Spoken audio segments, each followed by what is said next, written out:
that's like general knowledge, but apparently. I know. So yeah, my kids have gotten into that show, The Weakest Link. Like it's like a game show, and you have to like answer quickly, and like it's amazing when you think about when you're trying to do something fast, like your brain just goes like numb. But it's good for us. We need to challenge ourselves and think. All right. Learn about new animals. Pangolin. Where does a pangolin live? Do you know? There's 9 different types. They all live in different areas. Oh. Like any like in North America or no? Like, you know. Well, the zoo. Yeah, they have the zoo. I was trying to talk my kids into going to the zoo last week, like, because I love the zoo. Really? Oh, it's a good zoo. All right. So we're learning another type of line right now. So far we've learned mid-segment, perpendicular bisector, and then this one's angle bisector. Not quite as complicated. It basically is exactly what you think it is. It bisects the angle. So BF would be our angle bisector.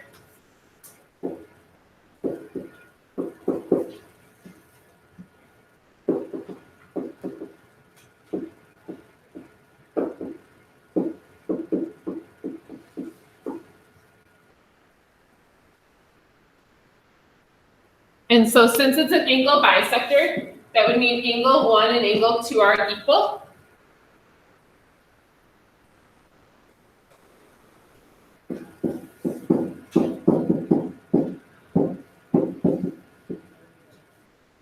So angle 1 and angle 2 are equal. So it says if a point is on the bisector of an angle, then it is equidistant from the sides of the angle. So this point F is going to be the same distance from each of the sides of the angle. Now this is kind of a weird thing. So if so like this is a little ant hanging on an angle F, or this line F, and I wanted to get to that line as fast as I could, or that ant did, he would go directly there. He wouldn't go like diagonally. He'd go straight there, and he would actually go so that he would actually intersect that line at a 90-degree angle. If I wanted to get as close like to that wall as fast as I could, I'd go straight there. I wouldn't like go diagonally. So we want to make a 90-degree angle with that side. So I'd go straight to that line. So that means that that point F is going to be the same distance to either of these sides. So I'm going to call this C and A. So these two are going to be equal.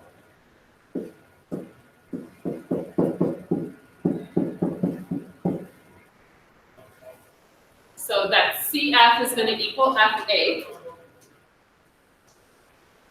But again, also one of the things that's super important is that there's going to be these perpendicular lines there now. So CF is perpendicular to CB, and FA is perpendicular to AB.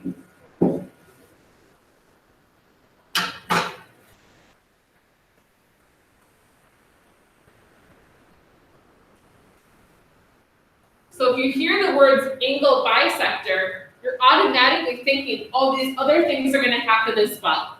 So there's also going to be equal sides and also perpendicular lines.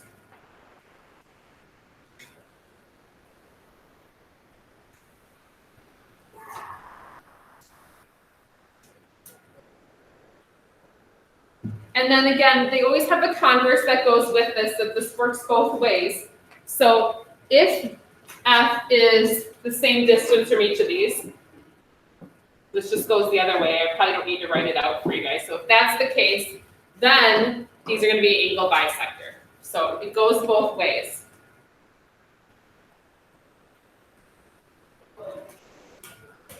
So again, it's kind of being used to hearing, like you'll hear perpendicular bisector. We have to be comfortable with what that means for us. We hear angle bisector, we want to be comfortable with what that means for us and be able to kind of make some conclusions and be able to make some and solve some equations. So that being said, I'm inviting my other guest up here.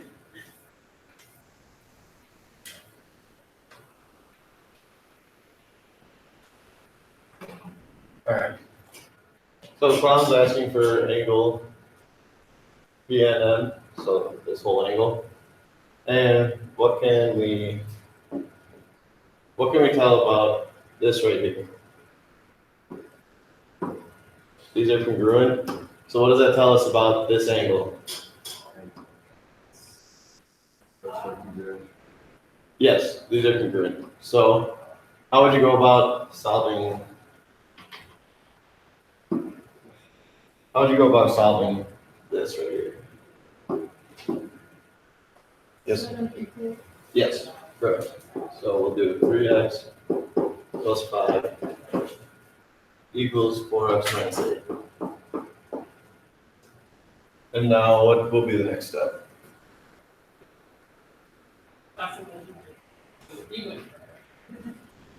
You put both both equations equal. Yeah. Yes, and then what would be your first algebraic step? Minus 3x. Minus 3x. Okay, so now we have 5 equals 4x minus 8. Or 1x, sorry. Great.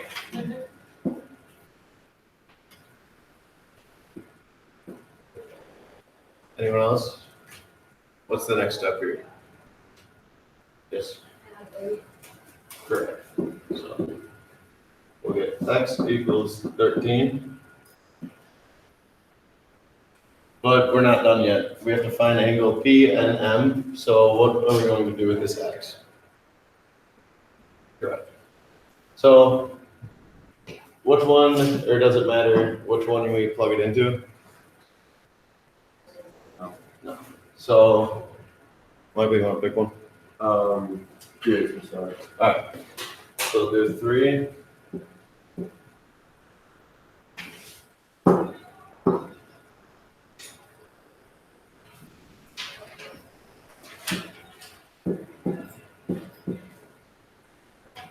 That was messing up.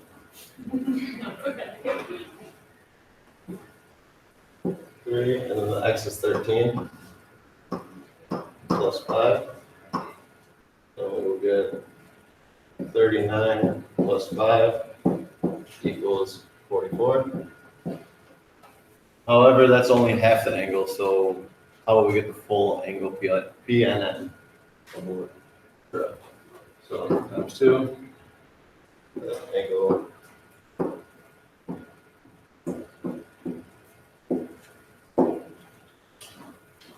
and there we go. Yeah, just watching out for those different, like just starting to recognize some of these drawings as, well, if I know those two are equal, I know these two have to be equal. There's a lot of setting things equal. It's probably pretty safe to assume something's going to be the same in these drawings. So just being careful and watching out for that as we go through these. So do a few more examples here. So it tells us point D is the circumcenter of the triangle ABC. So ABC is actually this triangle. D is the circumcenter. So remember when I was dragging that point around, I showed you that the circumcenter could be outside the shape. This is a case where D is outside the shape.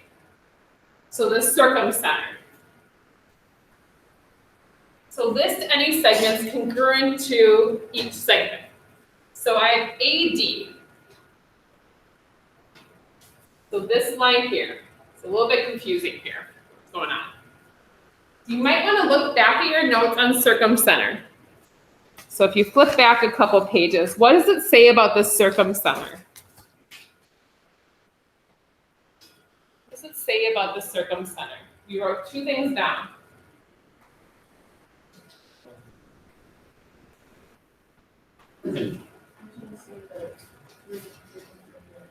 Okay, so this is where the three perpendicular bisectors meet. So like DE is a perpendicular bisector, DF and DH are the perpendicular bisectors. That's correct. That's where That's where we get our circumcenter from. But what's the other thing we said about the circumcenter? Yeah, it's equidistant to each of the vertices. So the vertex that we have here, A to D, that's going to be the same distance to all the vertices of the triangle. So tell me another place it's going to be equidistant. Where's another vertex? Yeah. So DB, I think you said. So DB. Somebody else give us the third one. One more. See it? Yeah, right. DC. So it would be equidistant to each of the vertices. Even if it doesn't necessarily look like that in the drawing, sometimes my board looks a little skewed, maybe those look equal on your paper, I don't know. But, so it's equidistant from each of those. All right, I'm gonna erase this. I want you guys to look at BF. So BF is here. Now again, we know that D is a perpendicular bisector. Lena reminded us that D was a perpendicular bisector. So, or D is part of a perpendicular bisect. So it means it cuts this, it's perpendicular, but it also cuts this line into what? Two equal pieces. So what would BF be the same as, Evelyn?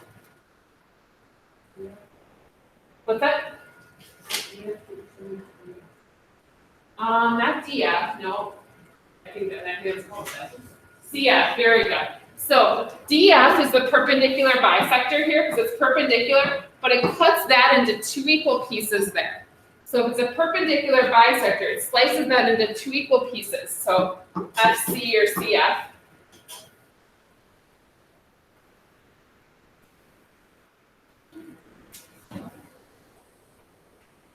The next one's kind of hard to see under here. So this one's a little bit weird to like kind of notice what they're talking about. So A to H is essentially asking us the same question. So DH is a perpendicular bisector. So do you see the other line that's going to equal AH? So H is the midpoint. HB, yep. So it'll be HB as well.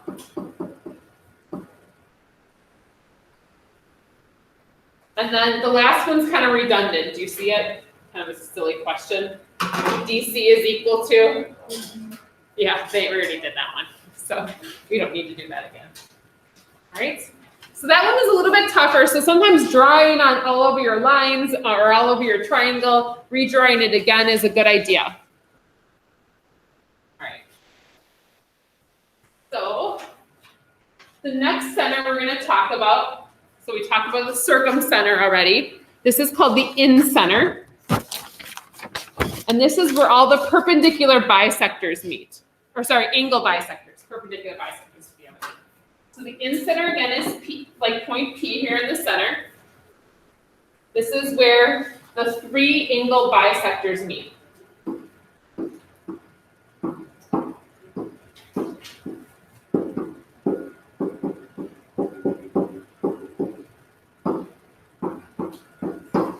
So it's where the three angle bisectors meet. It's called the incenter.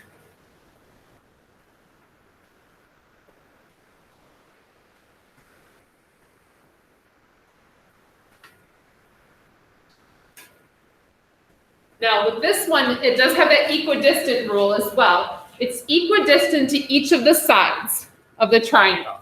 So if I go from the center back to each of the sides, so these little distances here, those are all going to be equal.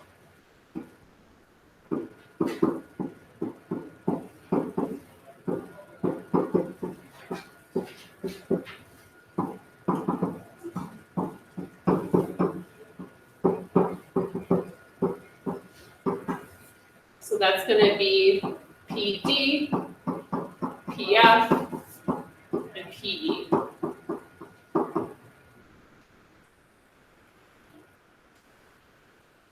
And again, it's going to make that right angle because again, if I'm trying to measure the distance from me to get to the wall across the room, I'm going to run straight at the wall, which sounds like a bad idea. But I'm going to run straight there. It's going to be the 90-degree angle that I should intersect the wall with. So it does make a right angle.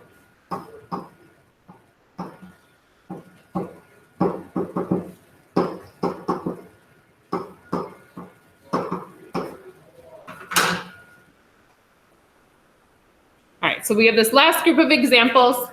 And then I'll give you guys time for homework. We have kind of two sections of homework, because we really did two sections in one here because they go so closely together. So you guys will have the rest of the time to work once we go through this last example.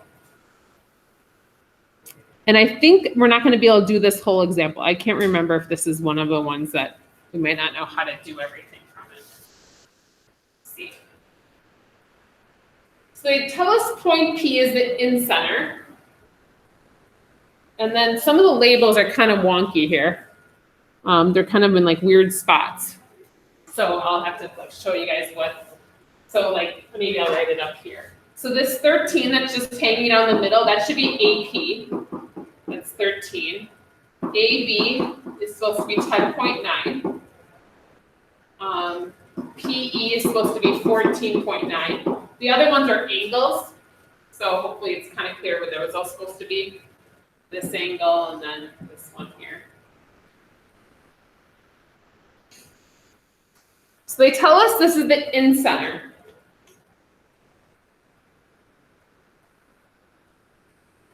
And they asked for line PB first. Again, this is something we kind of reviewed a little bit yesterday, or talked about a little bit yesterday. So, and this is something I'm going to kind of keep adding on to what we're doing is adding in this Pythagorean theorem. So if you guys look at this little triangle here that's formed with PB, has a little right triangle. And so I'm going to draw that over here, just so you guys can see it a little bit bigger. So this is what we're looking for. This is 10.9, and this is 13. This is the kind of problem the Pythagorean theorem was made for. It's just, again, it's something we haven't seen probably since you were in middle school, and it's something we haven't reviewed yet or haven't really touched on too much yet this year. So I drew this green triangle over here. We're looking for S, which is PB. So we're going to use what we call the Pythagorean theorem. So that's a squared plus b squared equals c squared.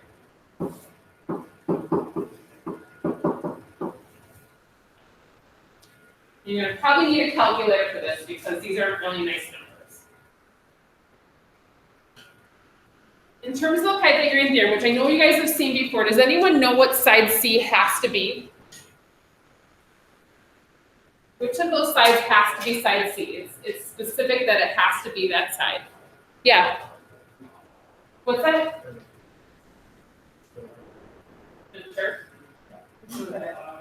You said it? I didn't hear it. I just can't hear them. 13. So 13, thank you. 13 is buckled back to Miss Miller. So 13 has to be the longest side. So that has to be our C. Or C is, 13 is the longest side. That has to be our C. So wherever the longest side is, that's what you're going to call C. The A and B don't really matter. So I'm going to call A the X, B the 10.9, and then C, like we said over here, is that it's going to be the longest side. So C has to be that longest side. We're going to be able to find X. It just takes a little bit of work. So we're going to square each of these. So again, you're going to want your calculator, because if you could do 10.9 squared in your head, I'm impressed. But I'm assuming you can't. 118.81. Is that it? And then 13 squared is 169. We're going to solve this. So we're solving for X. So I'm going to move this 118 over.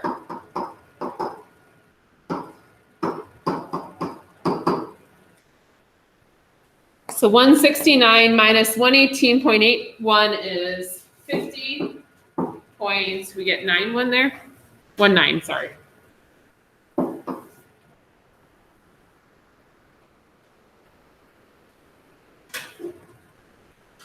All right, now we take the square root of each side. So I have to take the square root of 50.91. Well, I know the square root is going to be somewhere around 7 because I know square root of 49 is 7. So it's going to be 7. Oops, that should be just X equals.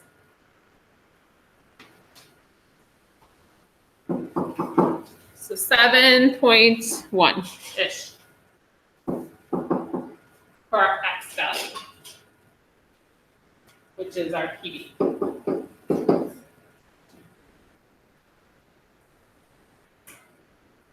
Yeah, this is, I think I forget to take this problem off our worksheet all the time because we're not able to solve all of these, so I'll explain.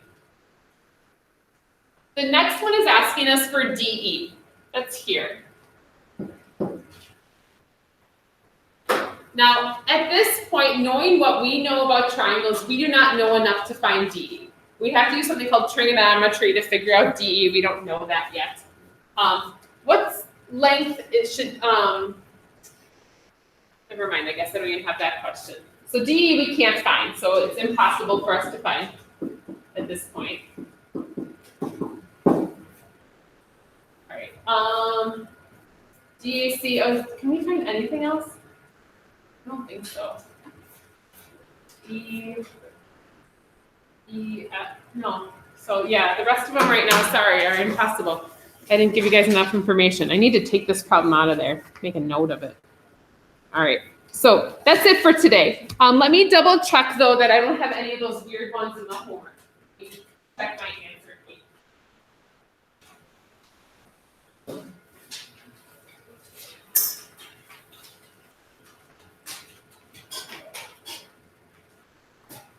Okay, so 3 through 17, we should be able to do all of these. So it is a little bit longer homework, so take your time. You guys have the next like 25 minutes or so to get working on that. I would ask you guys to get going. It should be uploaded already. I think it should be open. But let us know if you guys need